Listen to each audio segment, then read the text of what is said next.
ओम नमो भगवते वासुदेवाय। जय श्री हरि। प्रत्येक वर्ष में 24 एकादशियाँ होती है। इन्हीं एकादशियों में से एक एकादशी आषाढ़ मास के कृष्ण पक्ष की एकादशी है, जिसे योगिनी एकादशी कहते हैं। योगिनी एकादशी का उपवास रखने से समस्त पापों का नाश होता है तथा इस लोक में भोग और परलोक में मुक्ति मिलती है। योगिनी एकादशी व्रत कथा। महाभारत काल की बात है कि एक बार धर्मराज युधिष्ठिर ने भगवान श्री कृष्ण से कहा, हे त्रिलोकीनाथ, मैंने ज्येष्ठ माह के शुक्ल पक्ष की निर्जला एकादशी की कथा सुनी। अब आप कृपा करके आषाढ़ माह के कृष्ण पक्ष की एकादशी की कथा सुनाइए। इस एकादशी का नाम क्या है और इसका महात्म क्या है, सो आप मुझे विस्तार पूर्वक बताएं। श्री कृष्ण ने कहा, हे पांडुपुत्र, आषाढ़ मास के कृष्ण पक्ष की एकादशी का नाम योगिनी एकादशी है। इसके व्रत से सभी पाप नष्ट हो जाते हैं।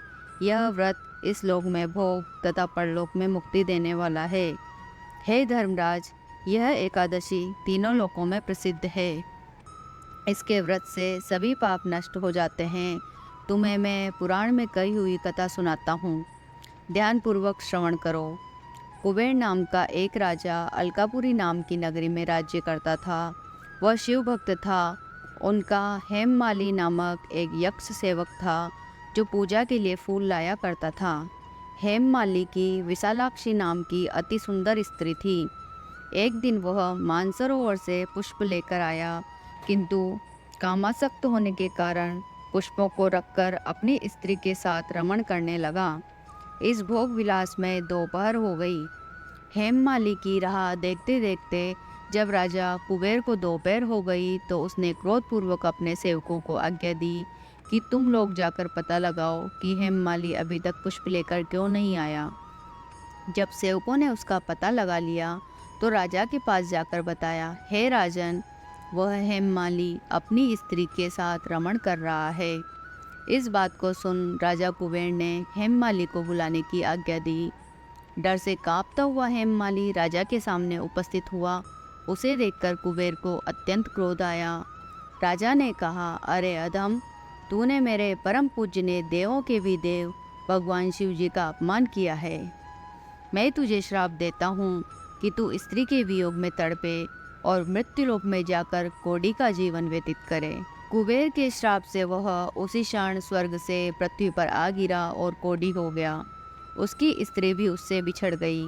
मृत्युलोक में आकर उसने अनेक भयंकर कष्ट भोगे, किंतु शिव की कृपा से उसकी बुद्धि मलिन न हुई और उसे पूर्व जन्म की भी सुध रही।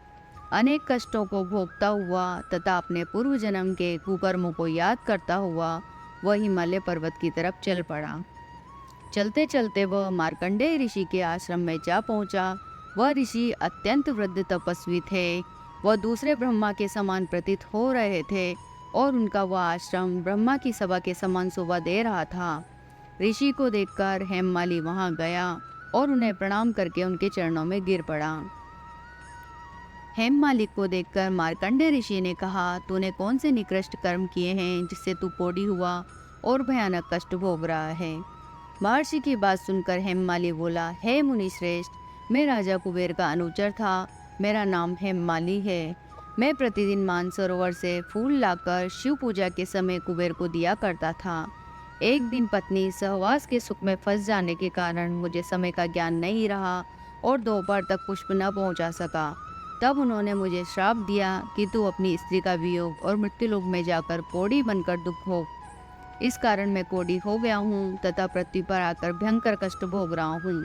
अतः कृपा करके आप कोई ऐसा उपाय बतलाएं जिससे मेरी मुक्ति हो। मार्कंडेय ऋषि ने कहा, हे हेममाली, तूने मेरे सम्मुख सत्य वचन कहे हैं, इसलिए मैं तेरे उद्धार के लिए एक व्रत बताता हूँ। यदि तू आषाढ़ मास के कृष्ण पक्ष की योगिनी नामक एकादशी का विधान पूर्वक व्रत करेगा तो तेरे सभी पाप नष्ट हो जाएंगे।